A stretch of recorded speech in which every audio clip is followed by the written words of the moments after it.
첫 번째 주인공부터 보실까요? 장동혁 대표입니다. 장동혁 대표가 충격적인 정당 지지율을 받아들였습니다. 성적표입니다. 창당 이래 최저입니다. 15. 기울기는 하향세. 민주당은 48. 기울기는 상향세. 두 당의 지지율 격차는 48 빼기 15. 얼마예요? 33. 충격적인 정당 지지율. 창당 이래 최저의 성적표를 받아들였습니다. 이런 충격적인 성적표가 나온 날 장동혁 대표가 최고위에서 뭐라고 발언했을까요? 놀랍게도 이런 말을 했습니다. 이제 지방선거가 41일 앞으로 다가왔습니다. 본격적으로 더불어민주당 그리고 더불어민주당 후보와 싸워야 할 시간입니다. 기강이 무너진 군대로는 전투에서 절대 이길 수 없습니다. 지금부터 발생하는 해당 행위에 대해서는 강력한 조치를 취하겠습니다. 지금부터 발생하는 해당 행위는 선거에 치명적일 수 있기 때문입니다. 해당 행위를 한 사람이 후보자라면 즉시 후보자를 교체하겠습니다. 이제 싸울 상대를 제대로 식별하고 제대로 싸워야 할 때라고 생각됩니다. 싸울 상대 제대로 식별하라. 지금부터 해당 행위는 후보자도 교체할 수 있다. 라는 내부의 강력한 경고의 메시지를 던졌는데 앞서 김진태 지사 등이 면전에서 거취를 결단하는 요구를 해왔는데 그게 무슨 말인지 모르겠다라고 장동혁 대표는 짐짓 얘기를 하더니 이렇게 최고위에서 피하 식별을 못한 해당 행위 할 때는 강하게 징계하겠다라고 후보자도 교체하겠다라는 경고한 겁니다. 근데 그날이 김우식 교수님 성적표가 나온 날이었어요. 정당 지지율이 15. 저 지지율에 따르면 저 여론조사 기관에서 창당 이래 처음 받아보는 최저 성적표라면서요. 그렇습니다. 국민의힘으로 이름을 바꾼 지 최고로 낮은 지금 지지율을 보여준 건데요. 지금 이게 나온 MBS 여론조사하고 또 격주로 나오는 갤럽 여론조사가 지금 최근 거의 한 달 사이에 계속 10%대를 유지하고 있는데 네네, 더 내려갔네요. 15. 최하위를 지금 기록하고 있고요.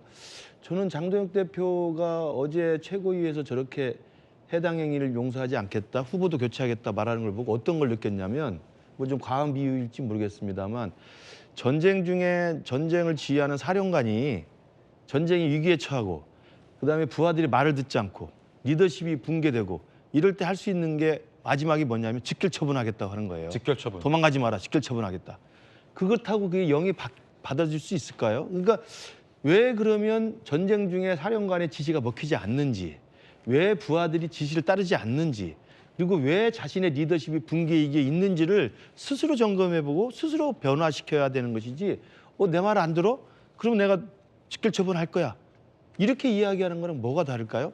지금 15%라고 하는 참담한 성적표를 받아든 당대표로서 이 막중한 시기에 열흘이나 이 당을 비우고 미국에 다녀온 사람으로서 그 만났던 사람이 누군지도 보안이라 공개할 수 없다고 하는 그 처참한 이야기를 하면서 저 성적표 15%라는 게 장동혁 대표의 방미 일정 이후의 여론조사 결과입니다. 한 가지 질문 드릴게요. 말씀 네. 중 죄송하지만 네네. 이 답변 주시고 또 계속하세요. 네네. 장동혁 대표 주변 지도부와 가까운 인사들은 방송 등 나가서 방미가 선거에 도움이 된다. 국민들이 어떻게 평가할지 지켜봐야지.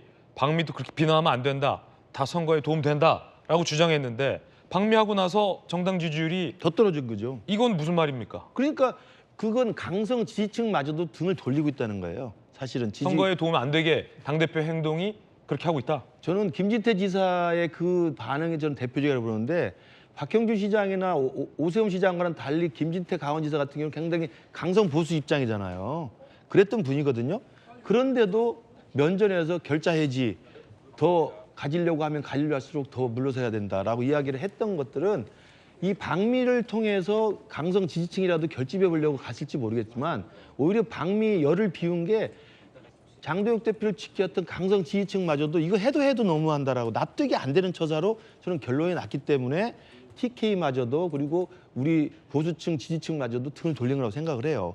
그렇다고 한다면 저기서 할 수 있는 길은 두 가지밖에 없죠. 끝까지 버텨서 총 들고 직결 처분하겠다고 스스로 외롭게 외치는 거 아니면은 물러나는 것밖에 없어요. 저는 그 둘 중에 하나밖에 선택할 게 없는데 저는 어떤 결론을 낼지는 정해져 있습니다만 장동혁 대표가 워낙 저렇게 고집스럽게 자기 그 당권을 지키려고 하기 때문에 이 당이 어디까지 처참하게 무너질지 참 걱정스럽다는 말씀만 드립니다. 예. 해당 행위를 하면 후보도 교체하겠다라는 경고인데 해당 행위. 사실 김기표 의원님, 예. 당 안팎에서는 해당 행위를 누가 하고 있느냐와 관련된 질문에 대해서 말이 좀 많은데 김기표 의원께서 보시기에는 해당 행위 누가 하고 있다고 보십니까? 글쎄요, 이제 해당 행위라는 것이 이제 당의 정체성이나 당의 어떤 일사불란한 어떤 그 대우를 무너뜨리는 행위인데 어제 국민의힘 수석 대변인도 지도부를 향한 비판이 어떻게 해당 행위겠냐 이런 얘기를 했지 않습니까? 그러니까 무분별하게 모든 것을 자기를 공격하는 것에 대해서 해당 행위라는 이름으로 하면 정당이 민주적으로 도저히 운영될 수 없는 것이고 그다음에 그 당은 좀 희망이 없다고 생각을 합니다. 그래서 저 15% 지지율을 보면 사실은 그동안 장동혁 그 대표를 받쳐왔던 진짜 코어 그룹까지도 좀 떨어져 나가는 그런 양상인 것 같고 그다음에 전체적으로 국민의힘이 나아가는데 장동혁 대표가 좀 유일한 암초 같은 그런 존재로 인식을 하는 것 같다. 국민의힘 그 지지자들 속에서도 그런 생각이 들고요. 그러니까 아까 우리 김근식 교수께서 적절하게 말씀하셨지만 지금 전쟁터에서 혼자 살려고 좀 이렇게 흥분해 있는 그런 어떤 모습, 지휘관의 모습인 것 같아서 다른 정당의 일이지만 조금 부적절하게 보입니다. 네. 잠시 후 10시에 장동혁 대표가 긴급 기자회견을 갖겠다고 합니다. 내용은 안 알려졌습니다. 저희 기자들이 지금 국회에서 취재 중인데 10시에 생방송 물리겠습니다. 장 대표가 어떤 기자회견에서 메시지를 낼지 사실 어제 최고위 모두 발언에서 방금 들으셨던 해당 행위에 대한 경고 발언을 했는데 굉장한 논란이 하루 동안 있었거든요. 잠시 후 10시에 어떤 발언할지도 좀 지켜볼 텐데 유영원 의원님 글쎄요 뭐 두 가지 방향일 것 같은데 하나는 결제이자 관련된 혹시 전향된 입장일지 아니면 더 강한 메시지가 나올지 둘 중에 하나 아니겠습니까? 뭐 곧 뭐 판가름이 나겠죠. 근데 저도 이제 결자 해지 방향으로 말씀하시길 정말 기대합니다. 기원합니다. 기원하는데 지금까지 해오신 언행을 보면 그 가능성이 그닥 높아 보이는 게 또 안타까운. 결자 해지는 안 할 거다. 아직 높아 보이지 않는 게 안타까운 현실인데요. 네. 지금 상황을 보면 아까 우리 김근식 교수님께서 직결 처분 말씀도 하셨지만 뭐 대표께서 지금 군대에 비유를 하셔서 저도 이제 군대의 좀 상황으로 좀 말씀을 드리려고 하는데 지금 어떻게 좀 극단적으로 좀 이제 비유를 하자면 저희 당이 지금 어떻게 보면 베트남전의 미군과 같은 비슷한 상황이 되고 있다고 봅니다. 그때 어떤 일이 있었냐면 지금의 미군 모습과는 상상할 수 없는 하극상이 있었어요.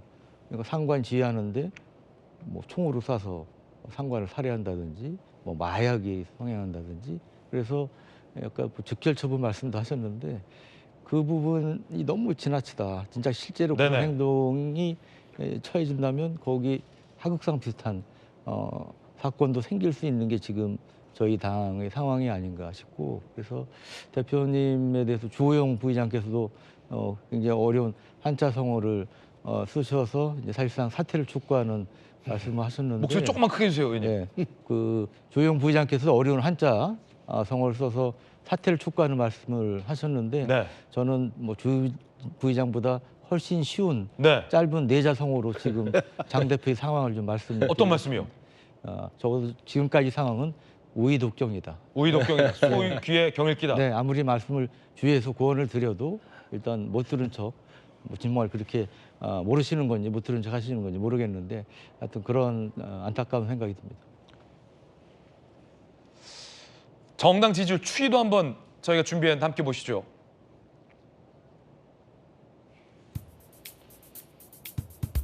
이게 만약에 주식 그래프로 생각하면 아찔한 거죠.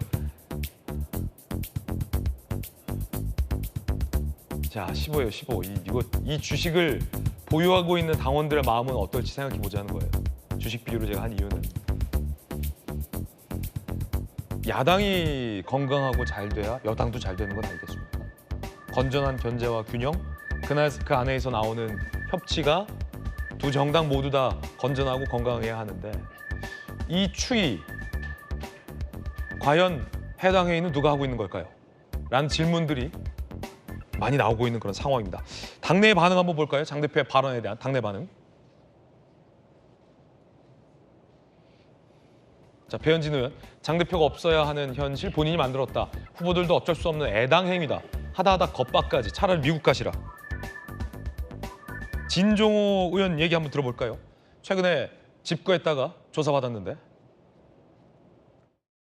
현재 지방선거가 40여일 정도 남은 이 시점에서 이 지방선거에 후보로 나온 사람들이 우리의 당의 얼굴이자 대표라고 말씀드릴 수 있겠는데 지금 방미 일정이 많은 논란이 되다 보니까 이런 식으로 우리 당의 분열을 만드는 것 자체가 내부 총질 자체가 진정한 해당 행위인가 아닌가 저는 생각이 됩니다. 알 수 없는 이유로 컷오프됐던 중진 주호영 의원도 나 대구시장 선거 안 나간다 하면서 장 대표를 강하게 비판했습니다. 저는 이번 대구시장 선거에 출마하지 않기로 했습니다. 당의 이런 행태를 보면 만정이 떨어집니다마는 올해 저를 돕고 함께한 당원들과 척을 지고 싸우는 선거는 하지 않기로 했습니다. 장동혁 대표에게 한 말씀 드리겠습니다.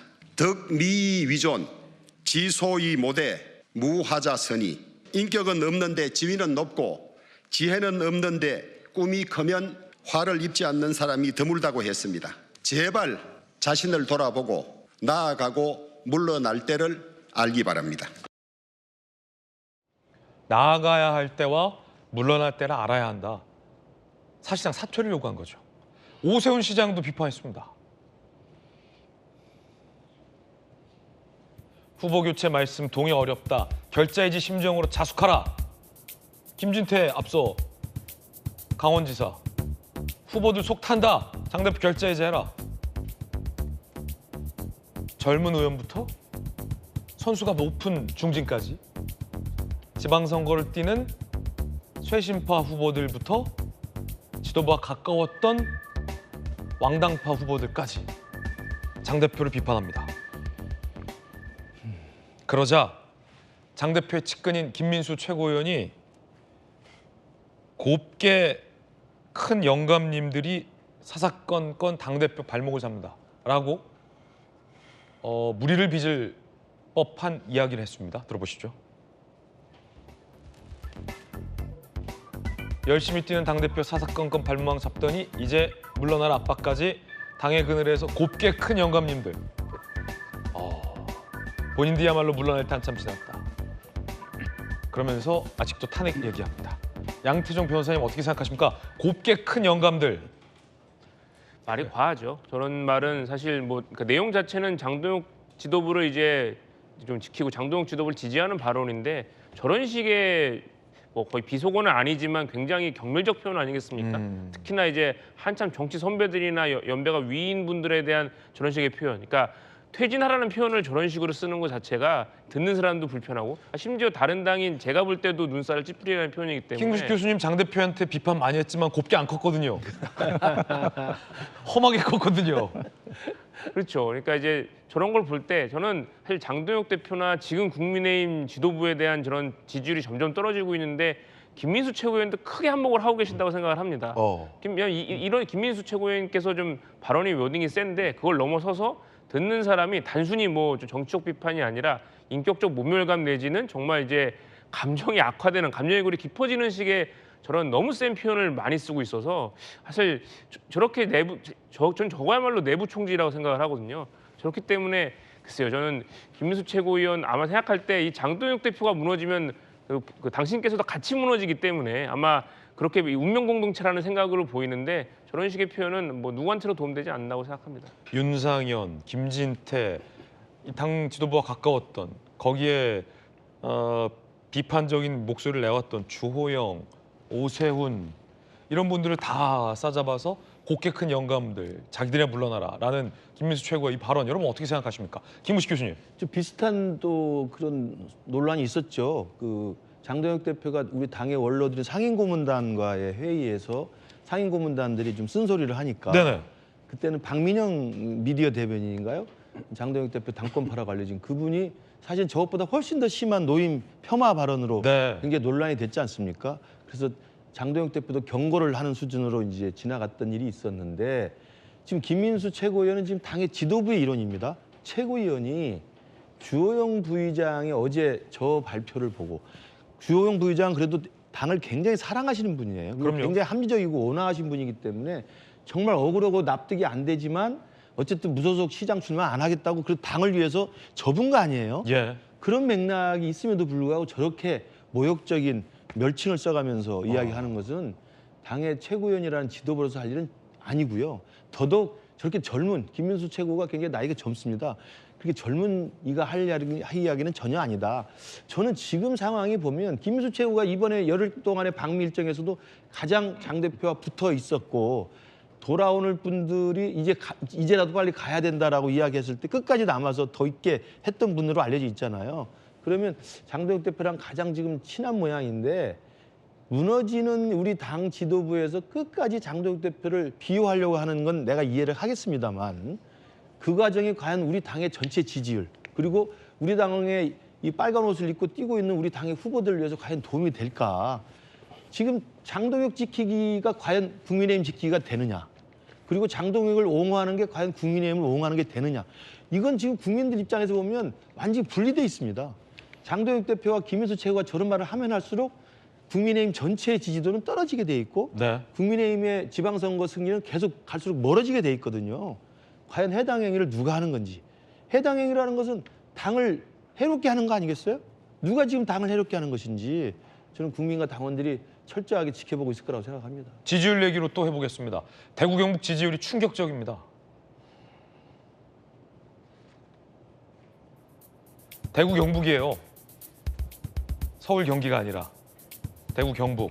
보시면 국민의힘 25, 민주당 34. 김기표 의원님, 오차범위 바뀝니다. 그래프가 완전히 역전됐고 이 지역이 거듭 말씀드리지만 대구 경북입니다. 보수의 본산으로 불렸던 대구 경북의 정당 지지율이 지금 이런 양상인데 호감도 한번 볼까요? 호감도. 호감도 민주당 48, 국민의힘 28. 비호감도 국민의힘 64, 민주당 45. 대구 경북입니다. 이거 어떻게 해석하십니까? 우선 대구 경북 지역에서도 이재명 대통령이 일 잘하는 것에 대해서 인정하는 그 분위기가 팽배하다고 들었습니다. 며칠 전에 제가 아주 친한 친구를 만났는데 이제 네. 경북 출신이에요. 그래서 자기 어머니하고 한 대화를 저한테 얘기를 해주는데 이재명이 진짜 일을 잘하긴 잘하는 것 같아 이런 말씀을 하시는데 그 친구 얘기로는 우리 어머니가 그렇게 얘기할 줄 몰랐다 이렇게. 그게 아마 그쪽의 민심인 것 같고, 그다음에 이제 민주당과 국민의힘이 이제 공천 과정에서의 잡음이나 그런 것들이 현격한 차이가 있지 않습니까? 그런 부분. 그런데 이제 제 생각엔 그래도 또 투표장에 가면 전통적으로 본인이 국민들 개개인이 선호했던 정당의 어떤 그 이끌림 현상을 또 쉽게 배제하지 못하는 그런 면이 또 있거든요. 그래서 민주당에서는 투표일까지 저희가 민생을 이렇게 이끌어가는 정당. 이번에 착붙 공약 같은 거 있지 않습니까? 네. 각각의 모든 국민들이 제기한 어떤 문제들에 대해서 저희가 공약으로 내오는 그런 생활 밀착형 공약 이런 것들을 더 많이 개발해서 투표장에서도 역시 저 여론조사대로 나올 수 있도록 더 최선을 다하도록 그렇게 하려고 합니다. 네. 충격의 대구 경북 여론조사. 이진숙 전 위원장 공천 문제, 뭐 단일화 문제, 경선 문제 아직 해결 안 됐죠? 얘기 들어보시죠.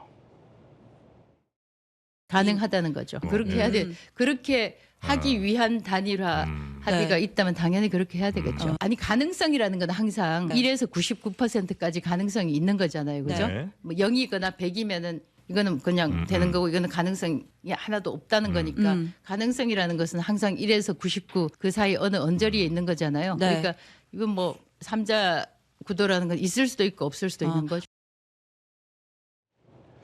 저희가 민주당 김부겸 후보를 도지구에서 인터뷰했는데 국민의힘의 대구 경북 후보 내지 단일 후보가 나오면 저희도 인터뷰를 하는 시간을 갖겠습니다.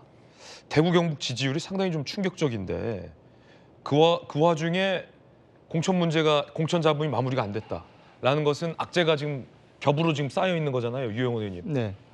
그러니까 지금 제가 이제 어쩌다 보니까 엊그제 구미 시청에 각 안보경이 있어서 구미를 다녀왔습니다. 네. 이 경북 지역인데 거기 이제 간 김에 그쪽 분들 이제 민심을 좀 들을 기회가 있었는데 생각보다 저희 당에 대한 그 지지, 기대 이런 것들이 굉장히 안 좋은 쪽으로 많이 바뀌어 있는 걸. 이 여론조사처럼요. 예, 뭐 저 정도 차이가 나는지는 모르겠으나 상당히 좀 안 좋다는 걸 느낄 수 있었고 실제로 김부겸 후보에 대한 긍정적인 시각도 전에보다 좀 늘었다는 그런 얘기를 좀 들었었습니다.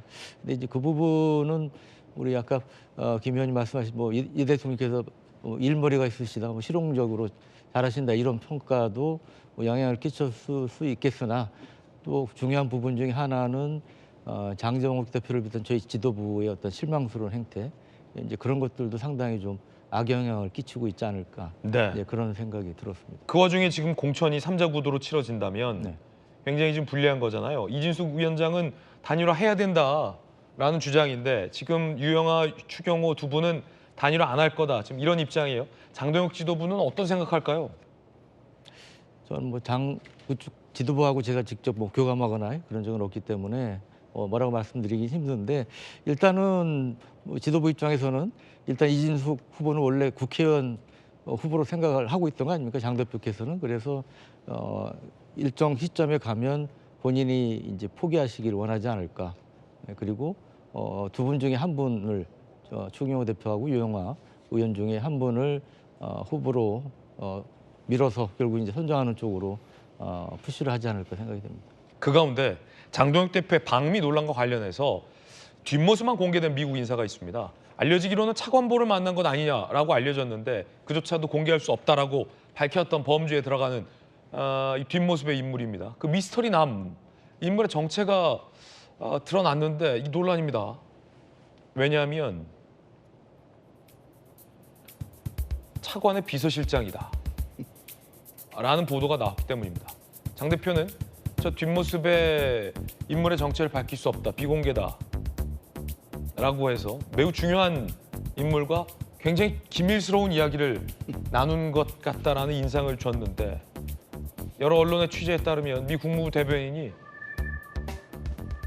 그분은 공공외교 차관 비서실장이다 라고 답변이 보도되고 있는 겁니다.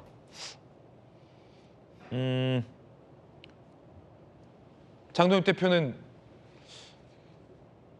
차관 비서실장 만난 걸 비공개로 붙인 겁니까?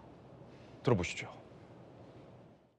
제가 공항에서 한국 입국을 위한 수속을 다 마치고요. 라운지에서 대기하고 있었던 순간에 국무부로부터 메일을 받았고 저만 남아서 국무부의 일정을 소화하는 것으로 하고 저는 일정을 연기하게 된 것입니다. 다만 아까 말씀드린 것처럼 국무부에서의 간담회 내용이나 브리핑 내용은 공개할 수 없기 때문에 그리고 또 어떤 사람을 만났는지도 공개가 안 되기 때문에 말씀드릴 수 없다는 점은 양해를 해주시기 바랍니다. 아니 양태현 변호사님 물론 그 차관 비서실장도 되게 중요한 분이에요. 중요하지 않은 공무원이 어디 있겠습니까? 근데 그래도 일국의 야당 대표가 만나는데 뭐 대통령이나 국무총리 아니더라도 장관 아니더라도 차관이나 차관보 아니더라도 어디까지 내려가야 됩니까? 비서실장을 만나셨으면 그냥 비서실장 만났다라고 하면 되는데 그걸 뒷모습에 비공개한 이유가 뭘까요? 지금 왔을 때는 생각. 저는 저 기사를 보고 진짜 너무 충격적이었고요. 마치 느낌이 이제 나쁜 짓 하고 거짓말했다가 이제 결국 선생님한테 걸린 그런 느낌이어서 그러니까 사실 이 국민들한테 결국 다 드러날 거를 모르겠습니다. 정말 진짜 차관보를 만나셨는지 아닌지 모르겠습니다만 지금 제가 든 생각은 국민들에게 거짓말했다가 결국 들통이 났구나 이렇게밖에 들 수 없었고요. 사실 이제 국무부 차관보는 굉장히 중요한 인사죠. 근데 이제 차관보까지만 해도 미국 의회의 인준을 받아야 되는 인사들입니다. 네. 하지만 저 차관 비서실장은 뭐 그런 인준도 필요 없을 뿐더러 이제 미국 지금 이제 트럼프 대통령을 이제 지지하는 이제 단체의 이제 젊은 청년 인사라고 알려진 분이거든요. 근데 아니 대통령의 비서실장도 아니고 뭐 장관의 비서실장도 아니고 차관의 비서실장이요. 그러니까 대통령도 아니고 이게 부통령도 아니고 장관도 아니고 차관도 아닌 차관 비서실장을 대한민국의 제1야당 대표께서 의전설 8이나 되는 분이 만나고 와서 그것도 밝힐 수 없다고 하는 게 너무 안타까워서 저는 뭐 더 이상 드릴 말씀이 없습니다. 더 이상 할 말 없다. 김기표 의원님 어떻게 보세요? 이건 남의 당 얘기다 이렇게 넘어갈 일이 절대 아닌 것이요. 예. 사실 방금 말씀하셨지만 제1야당 대표는 의전설이 굉장히 높고 8위 정도 팔위죠. 되는 사람인데 그 미국의 그 나라 대 나라의 어떤 협상 어떤 판에서 차관의 비서실장을 만났다는 것은 전체적인 국격을 떨어뜨리는 그런 것이에요. 그러니까 우리가 어디 뭐 진짜 아프리카에 못 사는 나라도 아니고 대한민국이 세계 5대 강국에 든다고 지금 자부하고 있고 네. 대통령께서도 그 자신감으로 지금 전체 외교를 지금 이끌어가고 있는 세계의 어떤 질서를 이끌어가고 있는 그런 면이 있는데 갑자기 대한민국 의전세를 8위라는 사람이 가가지고 지금 차관 비서실장을 만나고 다닌다 그러면 향후에도 우리나라가 미국과 협상에 있어서 굉장히 영향을 끼치는 행위입니다. 저건 그러니까 저건 해당 행위가 아니고 해국행위입니다. 해국행위다. 정말 해국행위고 저거는 거짓말은 그 다음 문제고 저런 행위한 것 자체가 저는 문제를 삼아야 된다고 저는 생각합니다. 예. 그런데 이 의아스러운 건 뭐 외교안보 전문가시긴 하지만 김 교수님 지도부의 어떤 사진 공개 행보인데 차관 비서실장 만난 뒷모습 사진은 왜 공개한 건지 그러면서 차관보를 만났다라는 얘기는 왜 한 건지 누구를 만났는지 어떤 대화를 나눴는지는 기밀이다라고는 왜 한 건지 이렇게 되면 만날 사람 못 만나고 창피해서 비공개한 거 아니냐라는 비판이 당연히 제기될 것 같은데요. 어떻게 보십니까? 그러니까 지금 15%라는 참담한 성적표를 받는 거예요. 그러니까 제가 말씀드린 것처럼 최소한 20%대나 20% 초반대를 그래도 유지할 수 있었던 것은 그래도 장동혁 대표를 믿어보겠다는 우리 열렬한 강성 지지층들이 버텼었는데 이분들조차도 이번에 열흘 동안의 방미를 보면서 도대체 왜 갔다 왔는지 납득이 안 되기 때문에 지지율이 빠진 거라고 보고요. 저는 차관 비서실장을 만난 걸로 확인이 됐는데 거짓말한 것뿐만 아니라 참 창피할 뿐만 아니라 사실상 저분을 만나는 약속이 갑자기 만들어졌다고 그래서 공항 라운지까지 갔다가 다시 돌아갔다는 거 아니겠습니까? 그 정도 판단을 못 하나요? 저분이 지금 알려지기로는 공공외교 담당 차관의 비서실장이에요. 공공외교라는 건 다 아시지만 퍼블릭 디플로머시라고 그래서 전 세계 모든 사람들이 와서 만나자 그러면 대부분 만나줘야 되는 게 공공외교입니다. 그런데 한미동맹의 중요한 한국의 야당 대표가 만나자니까 그래 그럼 공공외교 차관 정도가 만났다면 저는 좀 이해가 됩니다. 그러니까 비서실장이 만나러 간 거예요. 좀 창피한 일입니다. 그리고 아시겠지만 국무부라는 데는 워낙 큰 조직이어서 장관이 하나이지만 부장관이 둘이나 있습니다. 우리나라에 없는 부장관. 차관이 6명이에요. 국무부가 제일 큰 부서. 그럼요. 차관이 6명입니다. 그 밑에 차관복가 수십 명이 있는 거거든요. 근데 어제 저게 이제 차관도 아니고 차관 비서실장을 만났다고 밝혀지니까 우리 당에서 입장문 나온 게 뭔지 아십니까? 어떤 거요? 차관보급이라고 또 이야기를. 그러니까 자기도 이제 차관보라고 말을 못 하는 거야. 처음에 차관보라고 그랬잖아요. 예. 근데 차관보급이라고 또 계속 이야기를 해요. 도대체 뭐 하는 짓입니까? 그리고 차관 비서실장이 차관보급입니까? 아니거든요. 정말 저도 우리 당 소속 당협위원장이라 계속 당대표를 이렇게 비판하는 게 저도 좀 그렇습니다만 아주 말이 되는 말씀을 하시고 이 엄중한 지방선거 앞두고 당대표가 저렇게 계속 똥볼 차고 그러면 우리 당 어찌하려고 그러는 건지 정말 참 괴롭다는 말씀, 이제 입이 아프다는 말씀 드립니다. 말씀 주신 것처럼 국민의힘 해명 입장 그대로 읽어드릴게요. 장동혁 대표가 방미 기간 중 미 국무부에 2차례 방문해 차관보급 인사와 회동한 것은 사실입니다. 다만 미 정부 측의 강력한 요청에 따라 신원을 확인해드리기는 어렵습니다. 동일한 이유로 해당 사진 속 인물 역시 확인이 어렵다는 점을 말씀드립니다. 차관보 만났다가 차관보급을 만났다가 됐고 저 인물의 신원은 밝힐 수 없다. 근데 사실 이게 저도 뭐 국회 출입 많이 해봤지만 유영호 의원님 차관 비서실장 만난 사진은 굳이 공개하지 않잖아요. 네. 급이 안 맞으니까. 그러니까 저거 왜 공개해요? 전에 이제 그 공항 라운지에서 다시 일정을 사흘 연장하신 거 아닙니까? 그래서 저도 이제 생각이 그러면 벤스 부통령이나 아니면 루비오 국무장관 정도 아마 만나는 곳으로 얘기가 온 모양이다. 그렇게 생각을 했어요. 아마 저뿐 아니라 많은 분들이 그렇게 생각을 하셨을 겁니다. 근데 이건 장관도 아니고 차관도 아니고 차관 복급 인사를 만났고 또 처음에 사실과 다른 얘기를 했고 그래서 뭐 앞에 여러분들이 말씀하셨지만 저도 더 이상 드릴 말씀이 없습니다. 그냥 창피하고 송구합니다. 더 이상 드릴 말씀이 없네요. 핫피플 함께하고 있습니다. 이에 대한 국민의힘의 반박이나 장동혁 대표 입장 나오면 저희가 충분히 보도해드리겠습니다.